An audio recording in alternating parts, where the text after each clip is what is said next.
Hello and welcome. My name is Andrea Stith.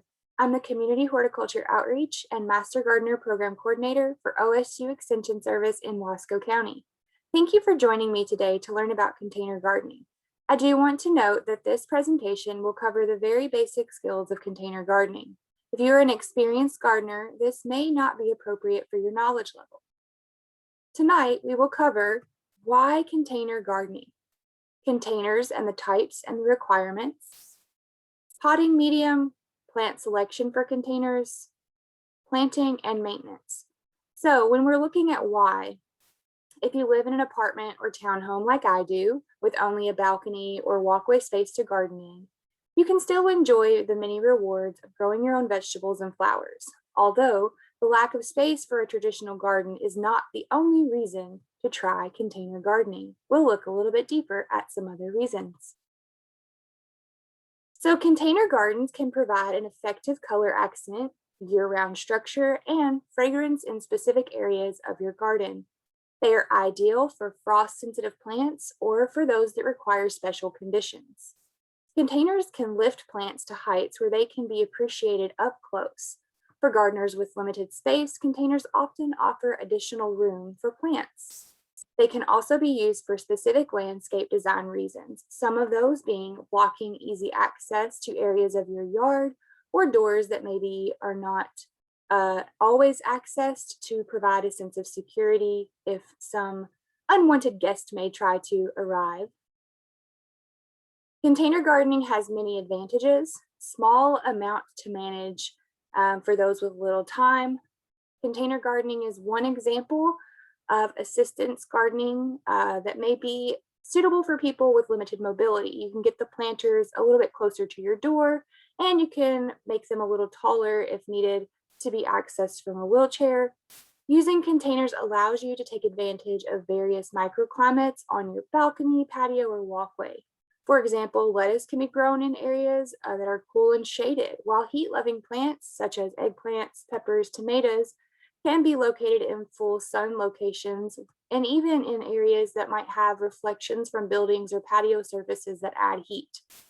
Switching to container gardens can also be one solution to traditional garden site that is unsuitable because of maybe poor soil quality, problems with drainage, or just too much shade or too much sun.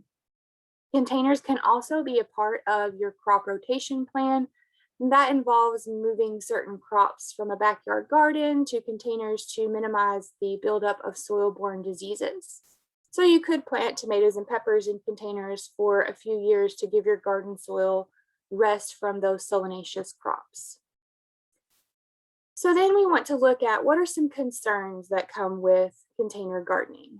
Maintenance requirements, water is a big one. Container gardens do require quite a bit more water because they dry out faster. So first you need to know how much and how do you get it into the container. What kind of system are you going to use? Are you going to be watering by hand? And then second, how do you get rid of excess water? Also, you want to consider that container plants may need regular fertilizer. So think about using some water-soluble plant food throughout the season, and it can be added easily and controlled and adjusted as needed. Also remember that certain plants will require more grooming than others. So if you have to deadhead or clean things up to keep it looking nice, depending on where your containers are and how much you care about the aesthetic of your property. So just keep that in mind. And then making the right choices when you're thinking about selecting containers, the growing medium that you choose, and the plants and the placement will help reduce some of these concerns. So plants with larger flowers may require that spent flowers be removed, or you need to sweep up beneath the container throughout the season. So then we want to think about the types of containers. You can use almost any type of thing for a container, depending on what you're trying to grow. So the container should be able to hold soil and should be large enough to support the crop when the crop is fully grown. It should also have holes for drainage. If it does not have holes in it, make holes in there. Porous materials such as clay and wood lose moisture more rapidly in dry weather and will therefore require more frequent watering. Some woods that you might think about that are rot resistant are redwood, cedar, cypress. So think about that as well. On the other hand, plants growing in these pots are almost impossible to overwater when adequate drainage is present due to the container's porous quality. So just be thinking about the combination of what you're using, how often you're going to be able to water, and make sure you make a good choice for you. Non-porous containers made of metal, plastic, glazed ceramics, glass, and wood lined with plastic hold moisture longer but can promote overwatering and can sometimes cause root rot in your plants. Other options is to make containers of your own, unique containers out of old wheelbarrows, old canners, old shoes, boots. There is no limit to the possibilities if you have a good imagination. Whatever you choose to use as your container, always make sure that it has drainage holes. Container size are usually store-bought ones are the diameter across the top is what is usually given as that measurement. So as a guideline, a 12-inch container works fairly well for flowering annuals and some perennials. Anything smaller will dry out very quickly. Larger pots are a good choice for shrubs, small trees, combination planting. A half barrel can contain a small scale garden of ornamental and or edible plants. You can feature various flowers bursting with color. You can have herbs for cooking and making tea, or vegetables for a snack or meals, or a combination thereof. As you can see in my picture, they have used the cinder blocks, the very, very small little space in those, and planted individual small growing flowers. So again, thinking about the size of your container when you're picking things out, buy something based on the size of your plant as well. So again, the container size is stated according to the top of the container's diameter. There are not really any fast and hard rules regarding container size, but just be cognizant of what you're planning to put in there and research what its full size growth is so that you can get the appropriate size container. Also, just consider the size of the space available to you and where you're putting your container at, and then select an appropriate sized container from there. Realize that the larger containers will require less frequent watering, and they may be able to accommodate several plants for an impressive display. The growing medium in very large containers is especially prone to waterlogging and poor drainage.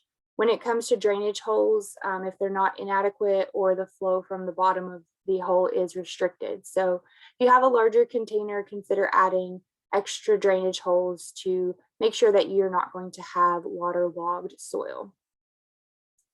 Choose the container size to match the plant's growth requirements. I cannot emphasize that one enough. So many times people will buy a container, they'll buy a plant, and it may be small to begin with, and then it outgrows it and they get frustrated. Also, feeding and watering plants is easier if you use a larger container, since the smaller ones will need more frequent attention. You will also want to consider the combination weight of the container with the amount of planting medium that it will hold. If it's too light, your plants may blow over in severe winds, which we do have here. On the other hand, if you will be moving your plants during the growing season, you may not want to have excessive weight to handle. You may need to choose a container made of a lighter material or place your plants on a wheeled platform for ease of relocating. Vegetables will require a larger growing space, typically 1 tomato or pepper plant per a 5-gallon bucket size container. I want to emphasize that all containers must contain a drainage hole in the bottom so the plant roots will not stand in water. So at least one, and the larger your container gets, the more holes you'll need to make. If the container does not already have holes, make at least 4 1/2-inch to 3/8 inch holes in the container. And usually you want those to be about a 1/2 inch from the bottom if it's not going to be elevated, because if you put it on the bottom, it could cause suction and then there's nowhere for that water to come out. Containers with holes in the bottom, like I just said, you may want to elevate those, put them on something a little raised so that they do have an area for that water to come out, maybe just a couple stones or bricks. As you see in our picture on the left-hand side, they have raised the container with the container identical to it beneath. They did use a outdoor adhesive for those to stay together, and then they drilled the holes in the bottom of the top container because that's where the soil is at. And so they also drilled holes right along the side of it as well. So there's some in the bottom to where it drains down into the container below it, and then there's some on the outside perimeter as well. So they have definitely made sure they had good drainage in this container. If it's necessary to place the container in a tray to catch the water, make sure that you empty it promptly after watering, because that water sitting in the bottom can cause some concerns for your roots. Soil in pots that are allowed to stand in water will become waterlogged, and this may cause some concerns with your roots and can cause root rot in many plant species. Some notes about containers and temperature extremes. Use caution when selecting smaller containers or those of dark colors. The root zone may become dangerously overheated when containers are exposed to full sun.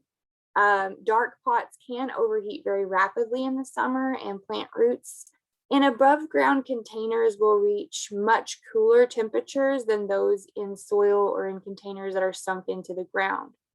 So just be aware of that if you are in an area that has maybe some unexpected cool weather, that you may want to think about either burying your containers or being able to move them in and out of a protective space if you're going to have cooler temperatures, because they will cool off a whole lot faster than your in-ground garden space. Soil for containers. Containers should be filled with potting mix or planter's mix because these are designed to be coarse textures in order to ensure good drainage.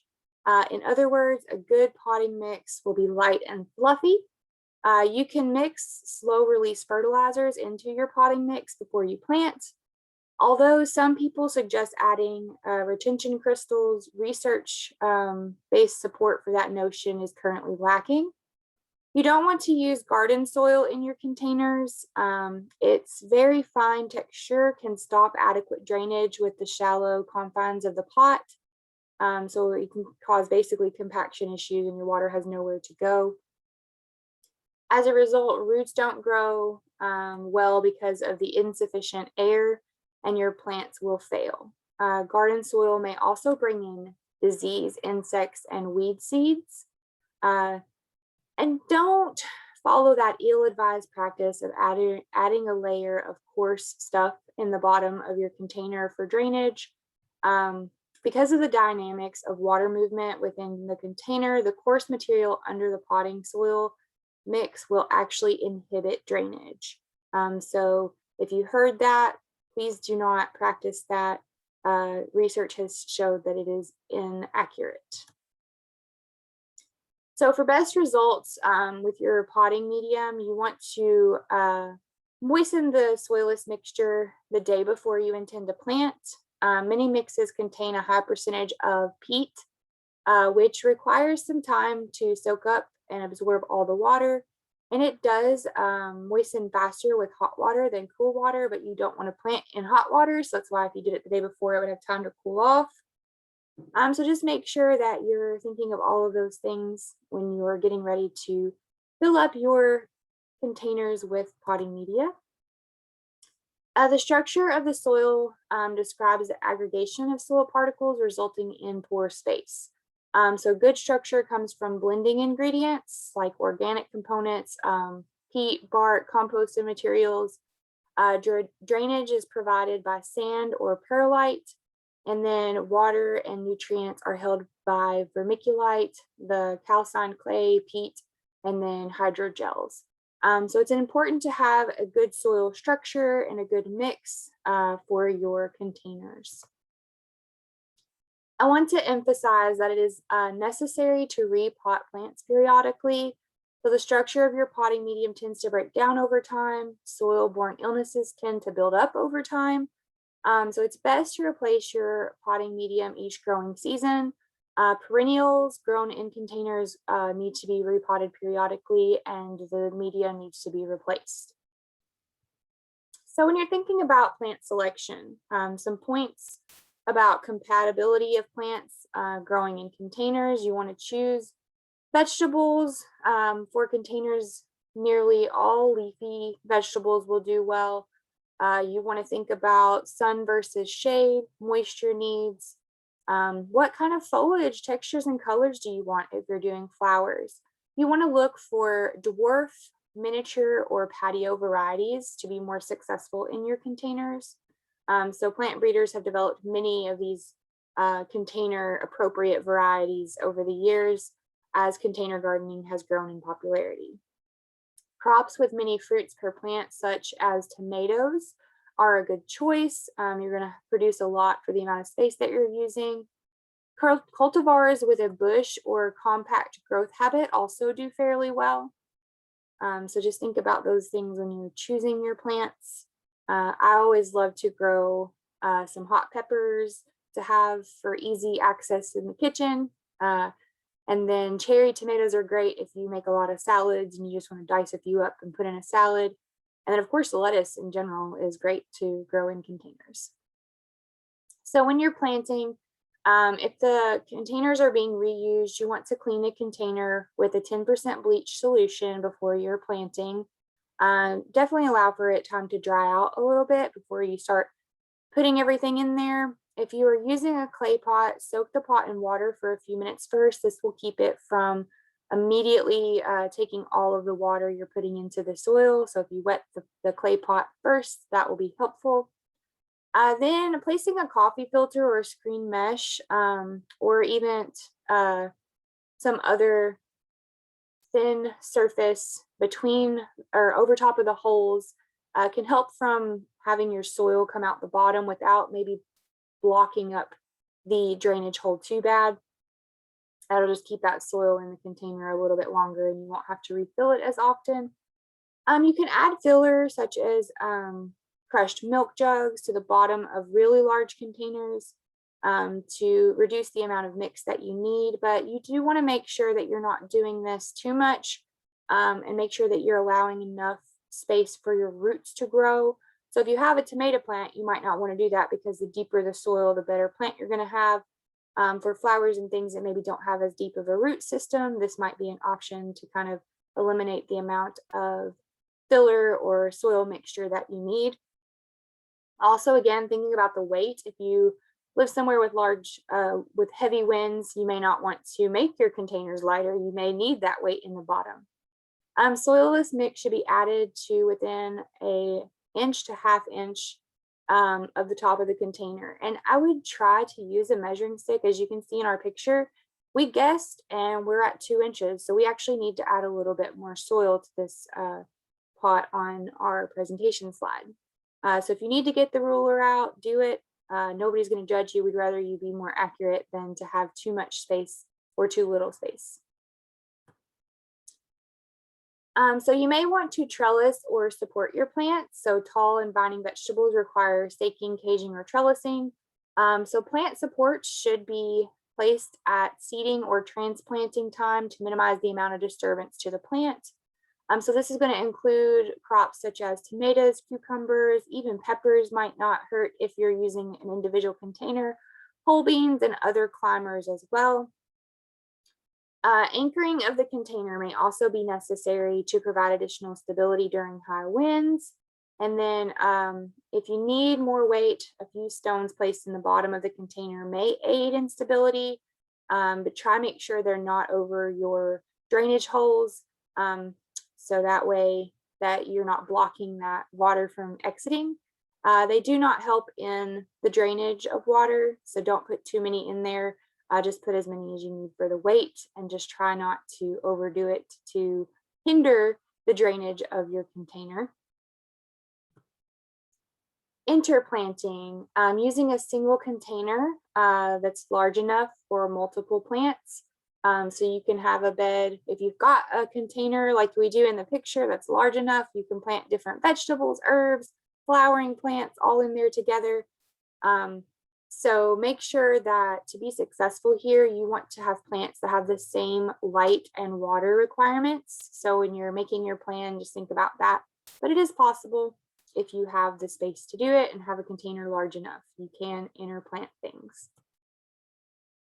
Now we're going to look a little bit at maintenance. So you want to pay particular attention to watering your container grown vegetables. Soilless mix or amended soil can dry out very quickly, especially if it is like in this picture on a concrete patio in full sun.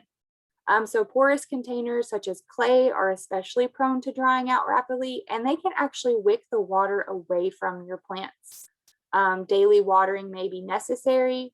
However, you don't want to overwater.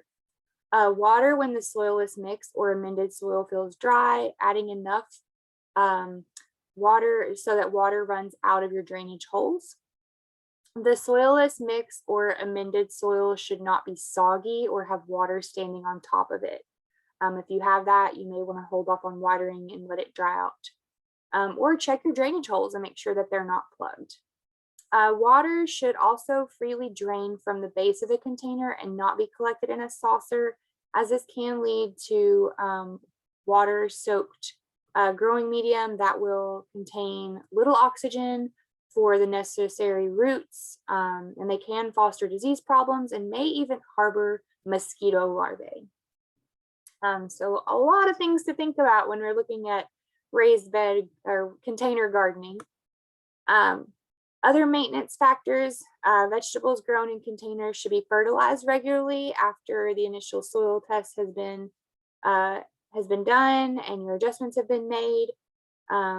First application needs to wait until about 3 weeks after the plants have 2 sets of leaves. And then you can repeat this once a week using a soluble plant food at 1/2 of the label rate usually is good for your containers.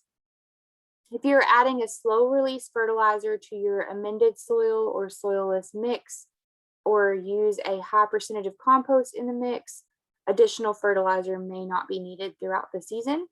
Your plants will exhibit yellowed foliage and stunted growth when nutrients become limited. So if you see that behavior occurring, you may want to add some additional fertilizer or compost in those cases.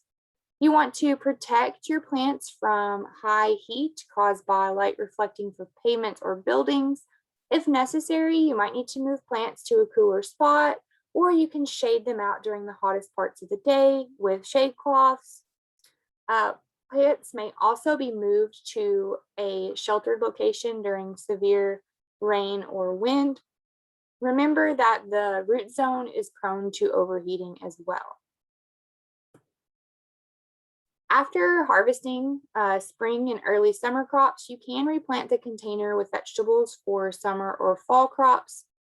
So remove vegetable crops from their containers once harvest is complete or after a killing frost. Saving and reusing the same soilless mix the following season is not recommended because the mix may be harboring disease, organisms, or insect pests. In addition, the mix becomes compacted and loses its structure with repeated watering and cultivation. Instead, add the used soilless mix to a compost pile or to soil in your in-ground garden or raised bed space to mix it in with better soil. Scrub containers with a 10% of household bleach solution before storing. And then clay containers should be stored where temperatures are not below freezing to avoid cracking. Non-porous containers can be stored outside if necessary, but most things will last longer if they are stored indoor in a safe space. I did not talk a lot about planting dates or the types of crops that you may want to grow, but if you're looking for that specific information, you can check out our publication from Oregon State University Extension Service, Growing Your Own. On page 7, you'll find this chart. It's the dates for planting vegetables in Oregon, and it is divided by the 4 regions of Oregon's best advised and studied research-based planting dates. Other references are listed here. Container planting is where a lot of the information today came from. And then the Container Gardening Basics is a great article by one of my coworkers that has some general information. If you're looking to grow flowers, she has some great recommended plants on that article as well. So if you're looking for that information, please feel free to email me for the links, or this presentation will be posted fairly quickly. Again, my name is Andrea Stitt. I'm the Community Horticulture Outreach and Master Gardener Program Coordinator for Oregon State University, Wasco County Extension. If you have other gardening questions, please feel free to reach out to the Master Gardener Plant Clinic. They are currently working remotely, so you can call and leave a message at 541-296-1217, or you can email photos and questions to wasco.mastergardener@oregonstate.edu. We'll be happy to assign you someone to help you. And thank you again for joining us. And next week, we'll be learning about growing herbs. So hope to see you next week. Thank you.